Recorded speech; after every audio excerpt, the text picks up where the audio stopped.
L'émission Enjeux de société est une production de la télé du Rocher-Percé. Il y a de ça 10 ans, il n'y avait pas autant de maraîchage. Et c'est le niveau 3 où on juge que quelqu'un est en mesure de bien évoluer dans le milieu, dans la société qui est la nôtre. Mais si on faisait un bilan des 15 dernières années de l'argent que Facebook et Google ont amassé sur le dos, entre guillemets, des publications. Ça recule d'il y a 20 ans à peu près. C'était un village là, par année qui fermait en Gaspésie. Donc. On le sait, le Canada a pour objectif d'être carboneutre à l'horizon 2050. Donc nous, on va monter des projets avec les pêcheurs.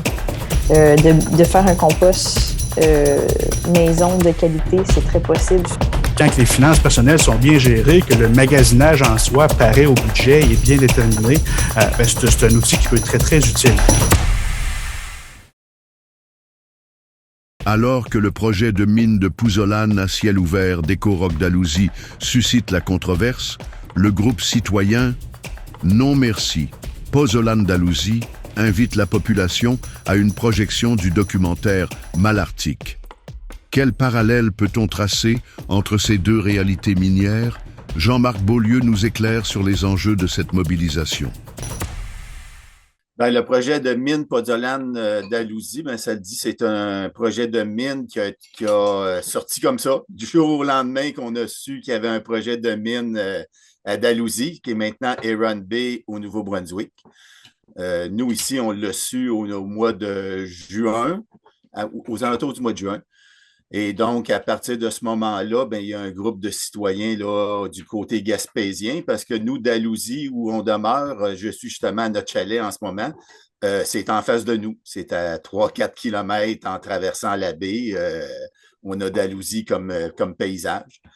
Donc, c'est sûr qu'en sachant qu'il y avait une mine qui se planifiait de l'autre côté, on est rentré en contact avec les gens de l'autre côté qui avaient fait une page Facebook. Et de fil en aiguille, on a 4, 5, 6 personnes qui se sont joints à notre groupe. Puis graduellement, ça a augmenté une douzaine, une vingtaine. Et puis, on s'est déplacé de façon régulière, 2, 3 personnes aux réunions municipales de Dalhousie pour voir comment évoluait le dossier. Parce qu'au début, ce qui était surtout question, c'était qu'il fallait que la ville de Dalhousie, Heron Bay, amende son zonage municipal pour inclure une zone ressource. Sinon, il était impossible pour la mine de s'implanter là, car les terrains où opère la carrière, où devrait produire la mine, c'est une carrière qui a comme un droit acquis et qui opèrent sur des zonages de terrain qui sont conservation ou domiciliaires. Donc, pour prendre de l'expansion pour devenir une mine, ça leur prend absolument un rezonage. Et puis, c'est ce que la ville a fait dans le courant de l'été, dans le courant de l'automne, travailler sur leur projet d'amendement de leur rezonage. Et puis, en décembre, le 16 décembre, il y a eu la 3e et dernière lecture pour adopter le nouveau règlement. Et ça l'a passé. Malheureusement, on a essayé de faire que les choses ne passent pas parce qu'en empêchant un amendement du rezonage, ça venait empêcher automatiquement que les gens de la mine puissent appliquer pour rezoner les terrains qu'ils convoitaient. Ce que je comprends, ça veut dire que la population n'a pas vraiment son mot à dire là-dedans? Je vous dirais que le processus démocratique qui a eu lieu à Heron Bay est comme très douteux. Tout au long du processus, on a vu comme des restrictions. Le conseil de ville a constamment mis des restrictions pour empêcher le monde d'assister ou de poser des questions lors des séances municipales. Quand on a commencé à y aller, il n'y avait pas de nombre maximum de personnes qui pouvaient être en présentiel au niveau de la salle municipale. À la fin, c'était rendu qu'on ne pouvait être que 45 personnes. Et on a vu plusieurs séances municipales que nous autres, on estime qu'il aurait dû avoir un droit de parole donné au public et le droit de parole a été soustrait. On pouvait, même après les séances, le monde ne pouvait pas poser de questions sur ce qui avait été discuté pendant le conseil. Fait que c'est très douteux. Puis le projet a sorti au printemps 2024 parce qu'en premier, la Ville a voulu refaire l'amendement au printemps. C'est là que les gens les gens d'Alousie, du secteur d'Alousie, ont appris qu'il y avait ce projet-là. Malgré que le projet était déjà dans la municipalité comme telle était déjà au courant du projet, au moins depuis l'été, sinon le printemps 2022, parce qu'il y avait eu des présentations de la part de la Commission régionale des services de la Restigouche et de la compagnie Ecoroc, qui dans ce temps-là s'appelait Pozzolane d'Alousie. En 2022, le Conseil de ville avait déjà eu des présentations au sujet du projet. Donc, entre 2022 et 2024, il n'y a rien qui a transpiré. Et soudainement, au printemps 2024, la Ville est arrivée avec un projet d'amendement de son rezonage qui a fallu qu'il stoppe jusqu'à l'été parce que le monde de Dalhousie se sont levés contre ça. Et ils ont recommencé le processus à l'été 2024. Et puis là, ils l'ont mené à bon port jusqu'à la 3e lecture, comme j'ai dit, au 16 décembre. Et là, on se parle parce que je sais que dans quelques jours, là, le 31 janvier, vous allez, pour sensibiliser le public, vous avez choisi de diffuser un film, Malartic. Et comment tu pourrais donner les parallèles que tu vois entre cette situation présentée dans le film et le projet que vous vivez avec la mine de Pozzolane? Le parallèle qu'on peut faire, c'est qu'on voit dans le film de Malartic et puis l'anthropologue Geneviève Brisson qui est dans le film, et elle devrait être en téléconférence avec nous là, après la projection du film. C'est qu'on voit la dynamique qui s'installe dans la ville de Malartic, que les gens, comme il s'est passé à Dalhousie, les gens les gens contre deviennent suspects entre eux. Donc, ça vient comme briser la communauté. Il y a des familles qui se brisent, c'est des amis, des quartiers. Après ça, la compagnie Osisko, qui a repris la mine de Malartic et qui a déménagé un quartier au complet, a fait des promesses quand tout cela est arrivé. Et de ce qu'on comprend dans le film, les gens, après 10 ans, sont très déçus parce que la ville qui était déjà dans une situation qu'on pourrait dire pas de défaite, mais disons que la ville est en baisse de régime depuis plusieurs années suite à la mine était en faillite et était pratiquement fermée. Donc, finalement, même après qu'Osisko a repris la mine de Malartic, il n'y a pas eu de boom économique. Ils ont déménagé un quartier au complet, ce qui est venu encore briser encore plus la communauté puis comme les souvenirs auxquels le monde se rattachait. Et puis après ça, ils ont carrément, comment je pourrais dire ça, carrément bafoué les règlements, les normes environnementales. Et malgré les plaintes des citoyens à propos du bruit, des poussières, des dynamitages excessifs, ils se sont ramassés que, malheureusement, ils se sont ramassés les citoyens qui ont perdu leur cause parce que le gouvernement du Québec a avalisé les dépassements que faisait la mine constamment par rapport aux normes environnementales du Québec. Fait qu'il y a beaucoup de parallèles. C'est sûr qu'une grosse différence par rapport à Dalhousie, c'est que Malartic, c'est une ville minière. Donc, la ville s'est installée, a été créée en fonction de la mine de Malartic dans le temps. La différence ici qu'on voit, que le monde, autant du côté du Québec que le monde du côté du Nouveau-Brunswick, c'est que notre environnement, notre train de vie en ce moment est axé sans industrie parce qu'à Dalhousie, les industries depuis 2012, il n'y a plus aucune industrie qui est là. Et ce qu'on veut faire, on veut installer une mine au milieu de gens qui sont là, qui sont installés. Fait que sans tenir compte de notre environnement, de notre modèle de vie, on veut nous imposer cette structure industrielle-là qui va venir complètement changer la donne au niveau de la baie des Chaleurs et de l'estuaire de la Restigouche.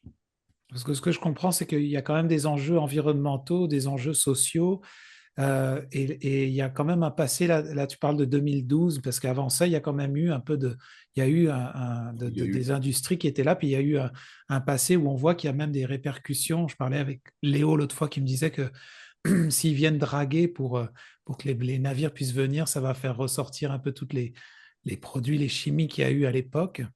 Oui, parfaitement. Toutes ces choses-là est-ce qu'elles sont constatées est-ce qu'elles sont mises de l'avant aussi ou discutées avec le conseil municipal quand ils mettent de l'avant les règlements?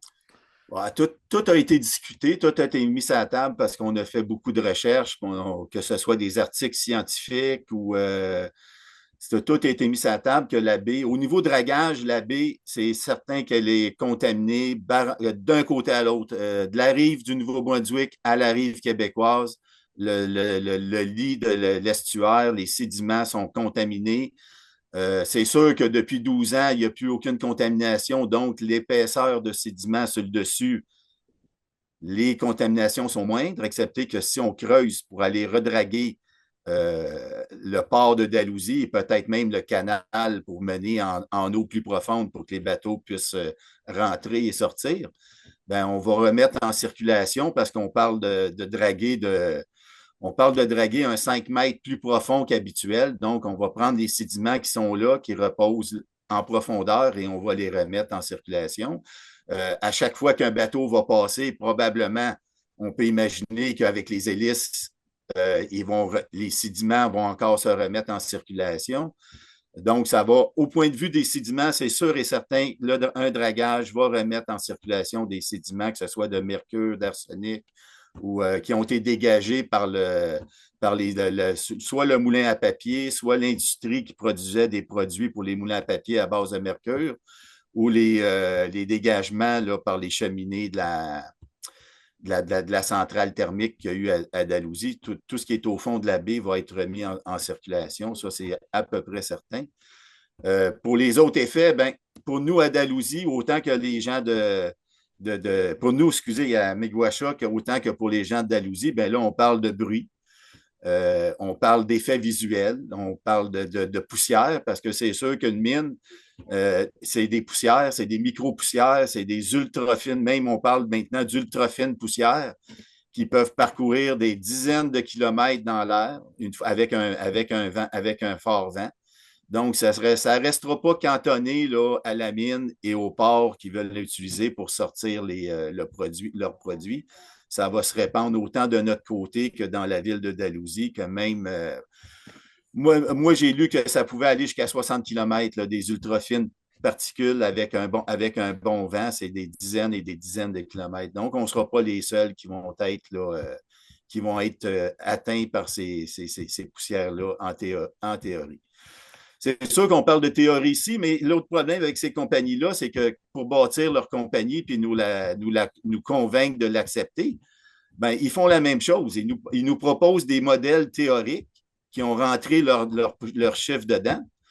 Et un peu comme les gens de Malartic ont vécu, c'est que oui, c'est bien beau, la grosse compagnie, elle arrive, elle promet des millions, elle promet des centaines d'emplois sur des modèles théoriques. Puis au bout de la ligne, quand la vérité arrive, ben, c'est que le modèle théorique, bien souvent, il est sous-estimé.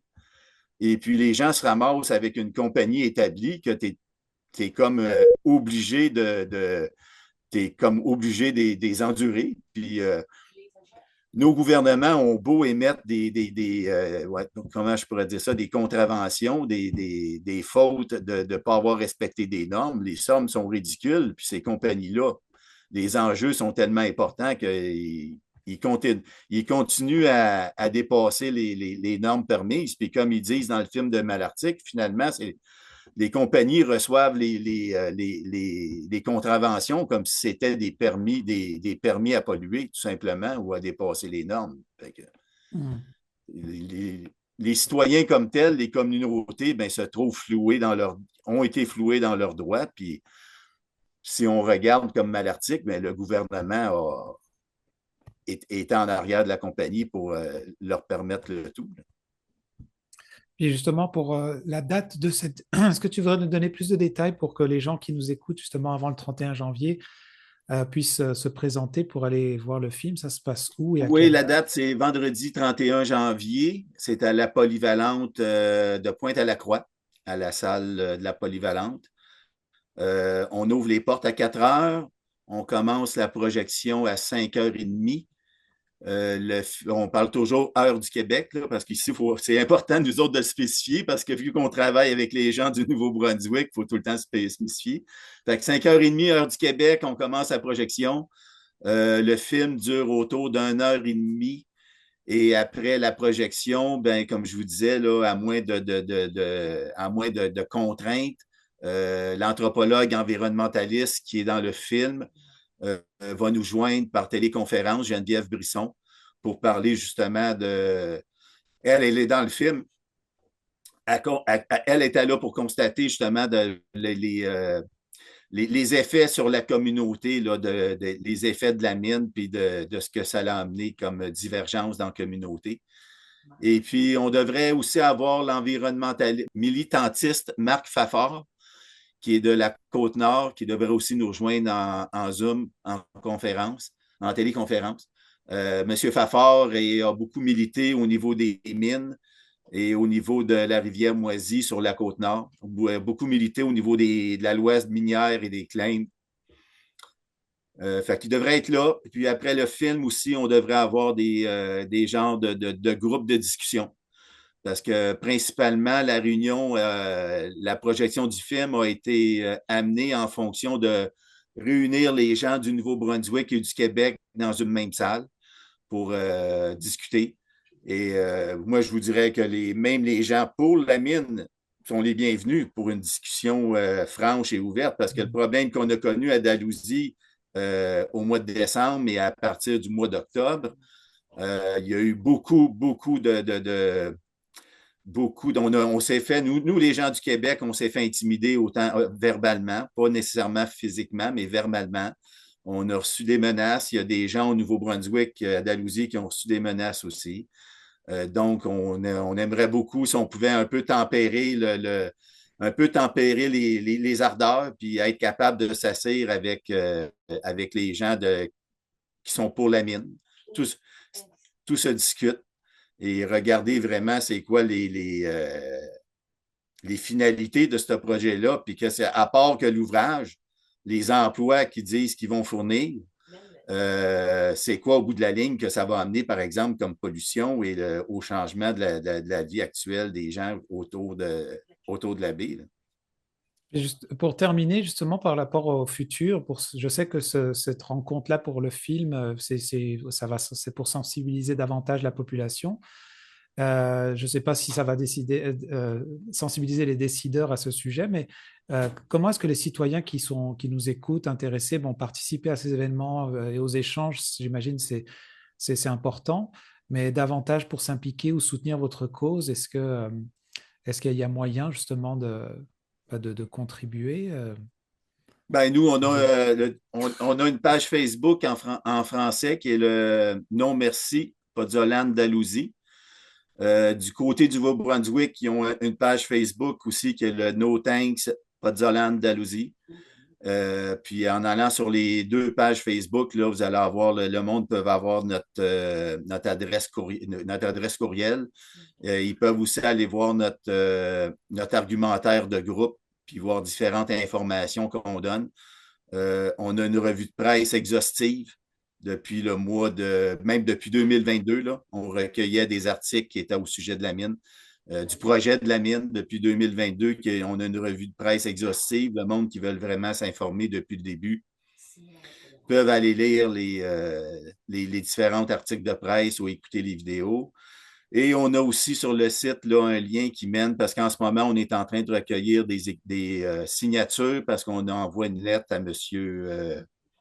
Stephen Guilbeault à Ottawa, ministère de l'Environnement, pour demander une étude d'impact fédérale qui, pour nous, du côté du Québec, comme c'est un projet au Nouveau-Brunswick, le Nouveau-Brunswick vont faire leurs études environnementales, mais le côté du Québec comme tel, on ne sera pas consulté à propos du projet. Donc, le seul levier qu'on a pour avoir des études qui tiennent compte de nous, c'est au niveau d'une étude d'impact fédéral. Donc, on écrit à M. Guilbeault une lettre pour demander que le projet de la mine à Dalhousie soit désigné comme un projet assujetti à une étude d'impact fédéral parce qu'en ce moment, les normes qu'ils ont mis dans leur projet font qu'ils passent en dessous des normes pour avoir, parce que normalement, au-dessus de certaines normes, un projet est automatiquement appelé à répondre à une étude d'impact fédéral. Les promoteurs exprès ou pas, sont juste en dessous des normes qui devraient automatiquement engager une telle étude. Donc, parce que dans le fond, ça touche le territoire. Est-ce que c'est un territoire justement où il y a un territoire, j'allais dire, c'est quoi le lien justement avec les communautés autochtones? Ben, c'est en territoire non cédé, c'est sûr. C'est en territoire non cédé Mi'kmaq, là, autour de la baie des Chaleurs, autant que la Gaspésie, c'est pratiquement tous des territoires non cédés là, au complet. Donc, Dalhousie, puis c'est Dalhousie, du côté est de Dalhousie, vous avez la communauté Mi'kmaq de Hill River Bar ou Piganchik. Vous avez la communauté de l'Estigouche près de Pointe-à-la-Croix. Et il y a la communauté de Gaskapégiag à Maria. C'est sûr que les communautés autochtones Mi'kmaq font de la pêche. Là, des Mi'kmaq de l'Estigouche font de la pêche depuis au moins 3-4 ans ici à Dalhousie, entre Dalhousie et Miguacha. Et ils projetaient aussi de commencer éventuellement de la pêche à la pétanque.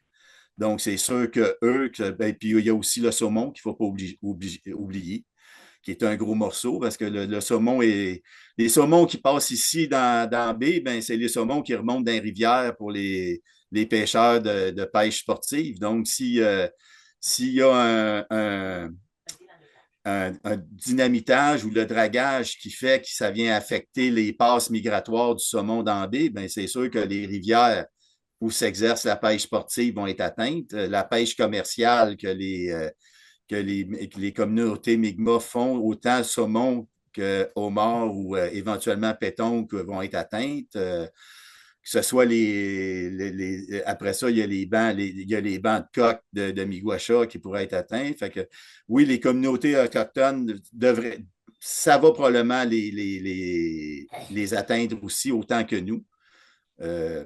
Et là, dernièrement, la compagnie Ocoroc a mis de l'avant son comité, comme ils appellent, de pilotage pour avoir des citoyens qui viennent ils disent les seconder pour avoir un meilleur projet, mais en vérité, ça reste un comité privé à la compagnie où le côté gaspésien, comme je disais tout à l'heure, qu'on avait juste à peu près l'étude d'impact fédéral qui tiendrait compte de nos critères à nous, ben, dans le comité de pilotage, on a un représentant gaspésien pour 11 ou 12 représentants sur le comité, ce qui fait que notre voix est très, très minoritaire. Et ce que nous avons su, c'est que les communautés autochtones ont maintenant leur comité à eux autres avec la compagnie. Donc, au niveau gaspésien, on se retrouve avec très peu d'impact au niveau de la compagnie. J'ai comme cette image-là en rescannant un peu toute l'entrevue et toute l'info que tu donnes.